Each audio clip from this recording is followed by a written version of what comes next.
wabarakatuh. Apa kabar teman-teman semua? Jangan lupa jaga kesehatan di masa pandemi ini. Jadi, aku mau bikin video, dan ini video kedua aku di YouTube. Yang pertama video aku yang nikah. Kalian bisa cek sendiri di YouTube aku. Itu nikahan aku di tanggal 17 Februari 2019. Nah, langsung aja. Di video kali ini aku mau sharing pengalaman aku yang bisa kalian lihat sama kayak judulnya. Jadi aku mau sharing dimana aku pernah keguguran atau hamil yang gak berkembang, janin yang gak berkembang, lalu akhirnya aku diputuskan untuk kuret gitu. Jadi untuk awalnya aku itu menikah di tanggal 17 Februari 2019. Lalu kami memang tidak ingin menunda momongan, kami memang pengen langsung punya anak, tapi ternyata tidak semudah itu.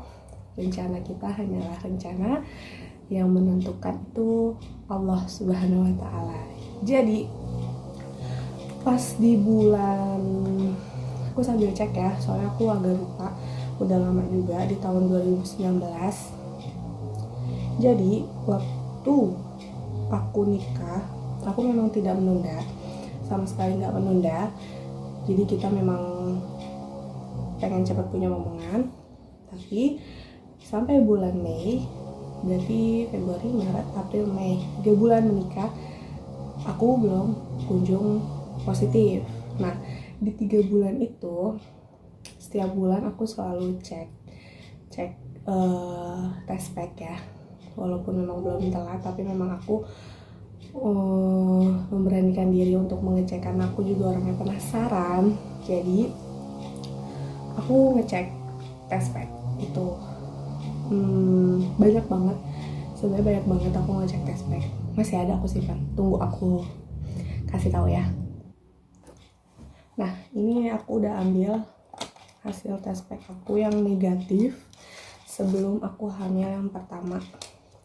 Ini aku masih kumpulin karena aku niatnya buat kenang-kenangan ya, perjuangan aku selama menanti momongan gitu ya, menanti anak gitu. Ini aku gak tahu ya berapa kali ngecek nih. Kelihatan nggak kelihatan ya. Jadi ini semua tes packnya itu negatif gitu.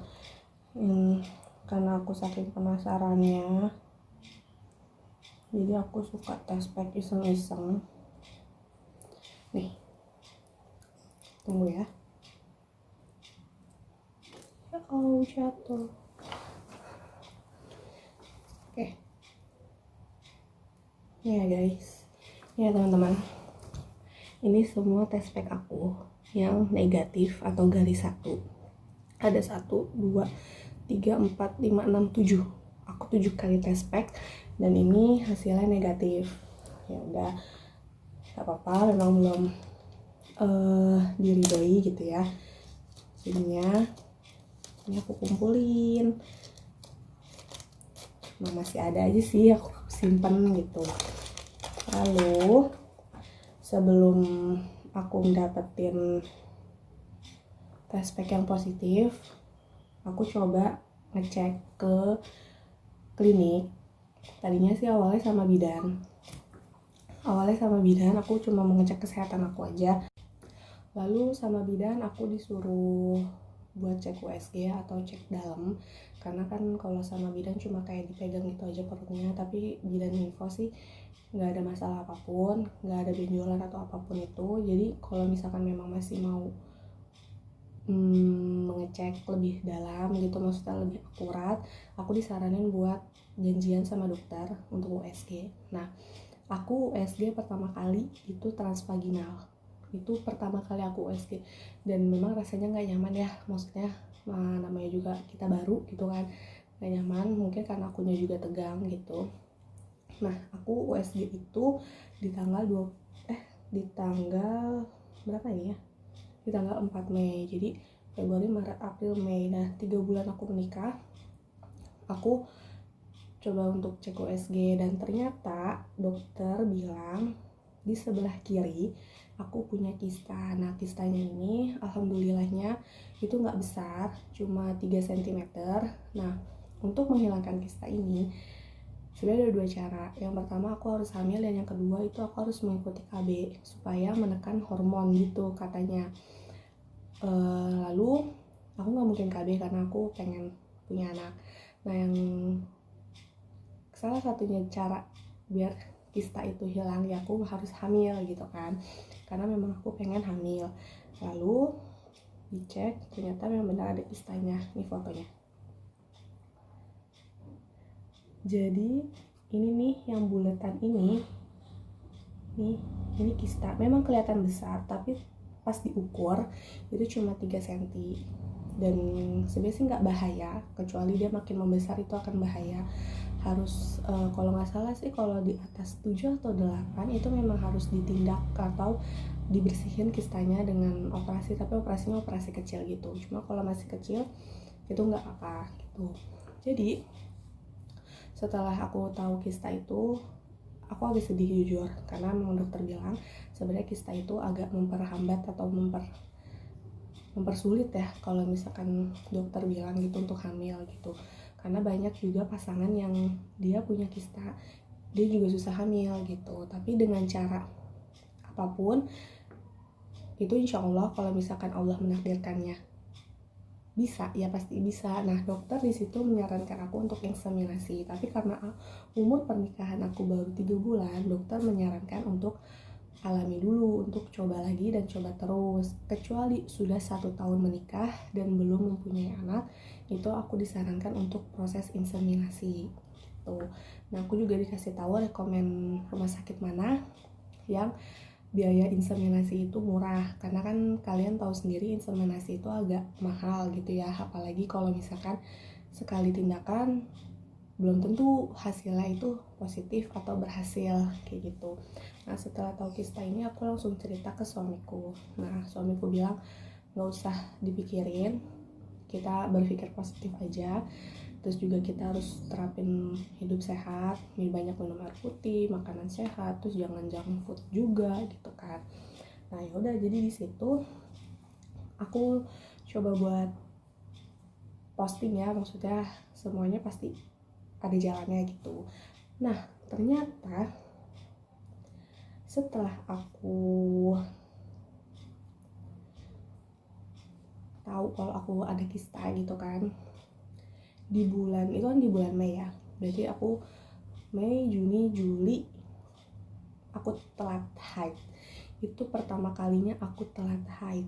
Nah aku kan pakai ini ya, pakai kalender menstruasi gitu. Nah ini di sini harusnya aku haid tapi aku udah telat 1 hari.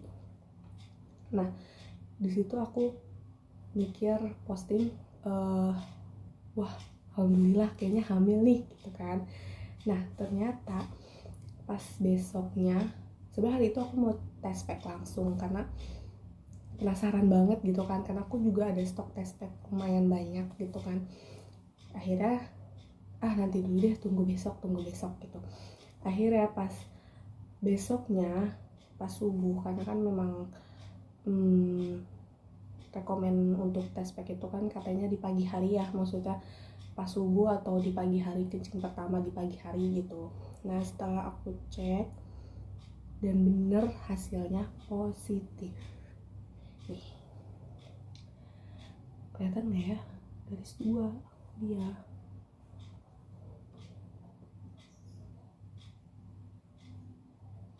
Nah tuh, dia garis 2 gitu kan, walaupun yang satunya masih samar tapi dia positif. Nah di situ aku langsung seneng banget, alhamdulillah banget. Aku langsung ngasih tahu suamiku, terus dia juga seneng, tapi kita belum berani ngomong ke siapa-siapa, ke orang tua kita juga kita belum bilang sama sekali. Nah setelah itu aku mau coba langsung periksa ya, maksudnya mau langsung cek, tapi aku kayak tahan dulu, maksudnya kan karena baru ya telat 1 hari. Akhirnya aku nanya bidan ibuku, lewat WA. Aku tanya, ini apakah benar positif gitu kan. Nah bilang iya positif, selamat ya, tapi kemungkinan umur kehamilannya baru 4 minggu katanya gitu. Kemungkinan karena baru telat 1 hari. Nah walaupun mau dicek ataupun di USG itu tidak atau belum kelihatan. Nah bener aja kan, aku penasaran orangnya. Jadi pas seminggu aku tes pack positif itu, aku USG ke bidan. Lalu aku dijadwalin USG sama dokter. Nah bener aja, jadi kelihatannya tuh kayak cuma kecil banget. Nih aku ada fotonya. Kalau kelihatan ya, kecil banget soalnya. Nih. Jadi di sini tuh ada kecil gitu. Tuh. Kelihatan gak ya? Kalau nggak kelihatan maaf ya. Mungkin dia ada kecil gitu, kayak udah bentuk kantong kehamilan kalau dokternya bilang, dan maksudnya memang aku positif hamil gitu. Disitu aku seneng banget, terus kita langsung beli vitamin, terus kita langsung jaga kesehatan, terus akunya juga harus lebih hati-hati gitu kan. Nah sampai aku penasaran lagi, aku sampai beli test pack yang agak lumayan mahal harganya dan hasilnya sama, positif juga.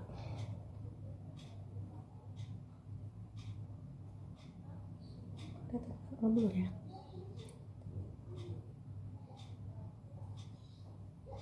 Hasilnya positif.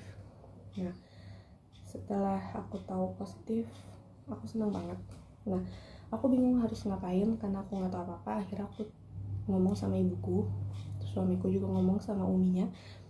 Nah ya udah, akhirnya mereka bilang ya udah jangan capek-capek, jangan kerja yang berat-berat dulu, harus jaga kesehatan, terus diminum vitaminnya kalau dikasih vitamin sama bidan gitu. Nah di situ aku cuma ke bidan. Nah akhirnya tapi karena bidannya agak kurang cocok ya, jadi aku cari klinik yang ada dokter obgyn sama bisa sekalian USG.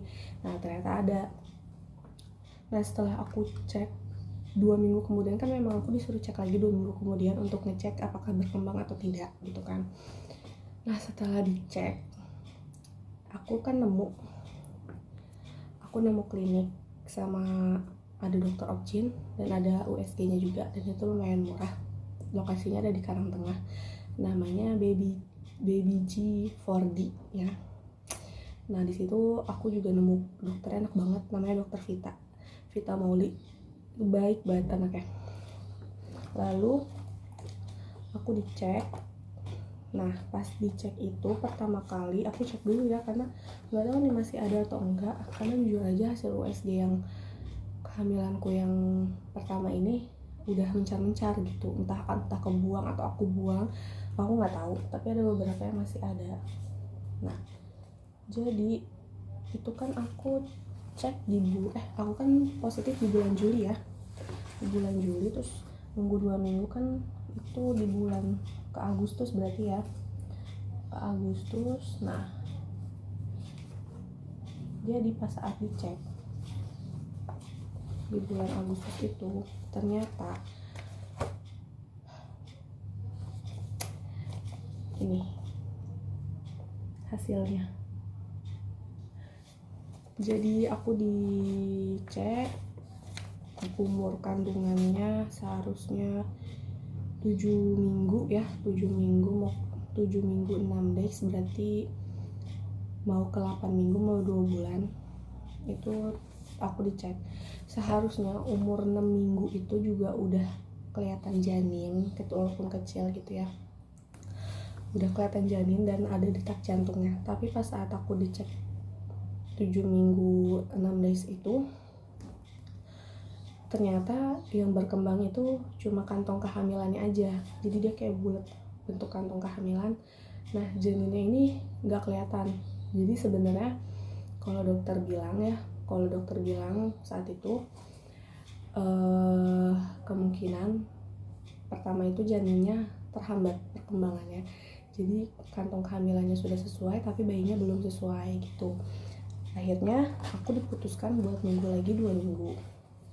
Nah 2 minggu kemudian aku nunggu sambil berdoa, terus juga minta doa, sholat, segala macam. Lalu 2 minggu kemudian aku cek lagi ke dokter, hasilnya masih sama gitu.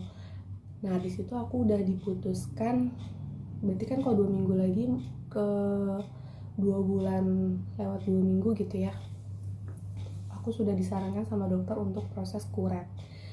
Jadi di situ dokter menjelaskan kehamilan aku itu yang pertama kemungkinan black tip ovum atau kehamilan kosong, tapi sebenarnya itu janinnya ada, tapi karena dia nggak berkembang, jadi yang berkembang hanya kantongnya saja. Jadi saat di USG itu kelihatannya hanya kantongnya aja, kantong bulat gitu. Lalu dokter menyarankan aku untuk kuret, untuk digugurin gitu kan. Tapi karena di situ aku nggak ada komplikasi kayak seperti ngeflek, terus aku nggak ada sakit, nggak ada demam atau tanda-tanda keguguran, aku bilang sama dokter, kan nggak ada ciri-ciri atau tanda-tanda seperti itu, boleh nggak kalau kita nunggu lagi, siapa tahu ada mukjizat atau Allah mendengar doa kita gitu ya. Nggak ada yang tahu. Ya dokter bilang kalau misalkan masih mau nunggu 2 minggu lagi ya udah nggak apa-apa gitu, itu haknya ibu dan bapak, dia ngomong gitu. Ya udah akhirnya kita putuskan buat nunggu lagi 2 minggu. Nah sebelum kita mau cek USG lagi, ternyata si Dede sudah mau keluar. Jadi pas sebelum aku mau cek USG lagi, aku kayak sakit, meriang, demam sih nggak terlalu ya, tapi kayak meriang, terus kayak mual banget. Oh ya, sebenarnya pas hamil aku itu yang pertama, aku nggak ada ngerasain mual, nggak ada ngerasain pusing atau tanda-tanda kehamilan. Jadi kayak biasa aja gitu. Nah, aku juga bingung kan, biasanya katanya mual-mual tapi ini enggak gitu. Nah, tapi aku mual saat minum vitamin, tapi emang vitaminnya bikin mual gitu kan, baunya gitu loh. Ya udah, pas setelah aku mau USG, ternyata sebelumnya kayak meriang, demam, nggak begitu demam tapi agak mual, makan pun kayak nggak masuk. Tadinya aku kira emang mungkin tanda-tanda hamilnya baru kelihatan nih, mungkin baru mual nih, atau wah adik sehat gitu kan, karena kan katanya kalau yang aku baca kalau kita mual atau kita merasakan apa gitu itu tandanya bayinya sehat gitu kan. Nah di situ aku cuma berpikiran posting. Akhirnya aku di situ aku masih kerja, aku pulang kerja, langsung istirahat, makan, minum vitamin, istirahat. Nah setelah minum obat aku tidur istirahat. Lalu aku tengah malam kebangun, aku mau pipis gitu kan, lalu aku kamar mandi. Nah saat aku kamar mandi ternyata aku keluar darah kayak ngeflek, kayak masih ngeflek gitu. Terus aku bingung, aku langsung deg-degan, langsung sedih juga. Aku bilang sama suami, aku keluar darah gitu. Terus dia bilang ya udah tunggu pagi gitu kan, karena memang itu masih malam. Di situ sebenarnya kami udah ikhlas, udah pasrah kalau memang akhirnya memang seperti ini, karena kita sudah 2 kali ketemu dokter sama keputusannya, kita harus kuret, terus diagnosanya juga sama, hasil USG-nya pun sama.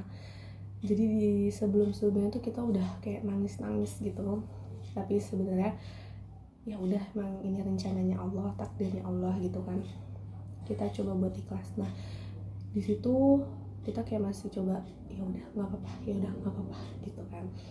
Akhirnya pas pagi ternyata darahnya masih kayak keluar banyak. Akhirnya aku pakai pembalut. Di situ aku langsung izin, suamiku izin kerja juga. Lalu kita ke klinik Tugu, ke klinik buat cek.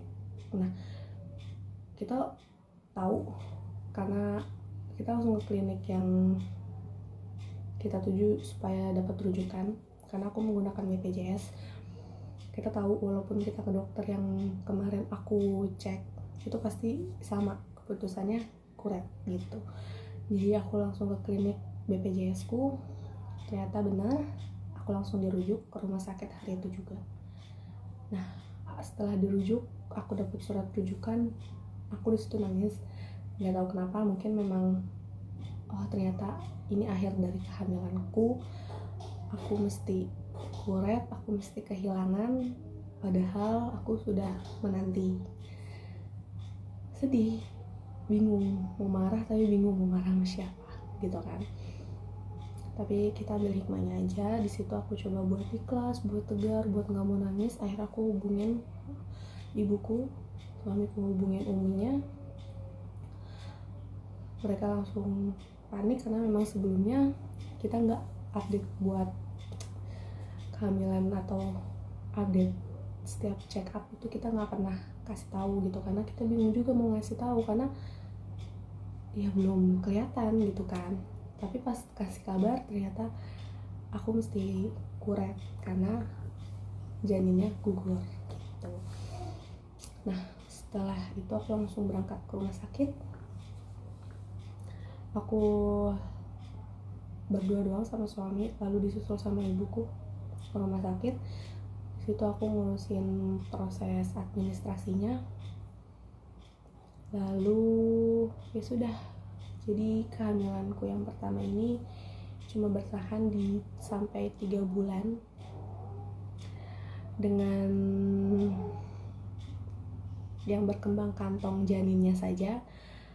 Bayinya belum berkembang atau tidak berkembang ya, karena memang tidak ada. Di situ aku udah pasrah karena memang udah takdirnya Allah gitu kan. Yang namanya kita sudah berencana, kita sudah menjaga, kita sudah minum vitamin, kita sudah berdoa, kita udah ikhtiar, udah usaha. Tapi kalau Allah belum mengizinkan, kita bisa apa gitu. Jadi dari sini aku ngerti kehilangan, aku ngerti rasa sakit, aku ngerti rasa sedih. Ya aku belajar lagi gitu. Tapi aku bersyukur banget karena aku sudah diizinkan buat merasakan gimana rasanya hamil, gimana rasanya proses cek kehamilan, USG dan segala macam. Lalu ya kenang-kenangan juga sih, maksudnya pengalaman aku yang seperti ini kayak gitu. Mungkin itu aja. Intinya sebenarnya kalau kita berjuang atau kita udah menentukan apa yang kita mau tapi Allah belum mengizinkan, kita sabar karena Allah akan menggantinya yang lebih baik gitu. Jadi kesimpulan ya, aku hamil bertahan 3 bulan dan keguguran dengan mengeluarkan darah atau ngeflek. Lalu aku dirujuk untuk proses kuret karena kantongnya sudah besar dan juga umur kehamilannya sudah 3 bulan gitu. Jadi mau gak mau harus dikuret gitu. Karena kalau untuk obat penggugur kayaknya takut kurang bersih, dokter bilang gitu. Jadi aku harus kuret gitu. Nah mungkin itu aja sharing yang aku kasih, pengalaman yang aku berikan, supaya kalian yang sudah menanti momongan itu harus selalu sabar, selalu usaha, pasti berdoa, dan hasil atau keputusan akhirnya itu tetap Allah yang menentukan. Dan jangan berkecil hati kalau kalian sama pernah merasakan kayak aku, karena kita nggak tahu ya kedepannya nanti kayak gimana. Allah kasih kita berupa mukjizat atau kebahagiaan yang tak ternilai, yang tak terhingga, yang tanpa kita harapkan ternyata Allah berikan ke kita. Yang penting kita sehat, kita juga jangan lupa sholat, berdoa, usaha, ikhtiar. Insya Allah Allah akan melihat usaha-usaha kita kayak gitu. Nah buat yang masih menunggu momongan harus tetap semangat. Kalau misalkan sudah tahu positif, harus langsung cek ke bidan ataupun ke dokter, karena itu penting banget untuk mengetahui bagaimana keadaan kehamilan kita, janinnya, dan perkembangan atau pertumbuhan si janin dan kehamilan kita. Dan jangan lupa kalau dikasih vitamin sama dokter atau Bu Bidan harus diminum dengan sesuai anjuran Bu Dokter atau Bu Bidan. Oke, cukup sekian sharing is care-nya aku. Semoga bermanfaat. Dan jangan lupa di like dan di subscribe. Insya Allah nanti aku akan update lagi gimana proses kuret yang aku jalani, dan aku akan sharing iskar lagi gimana keadaan aku selanjutnya. Jangan lupa ditunggu ya. Dah. Assalamualaikum warahmatullahi wabarakatuh.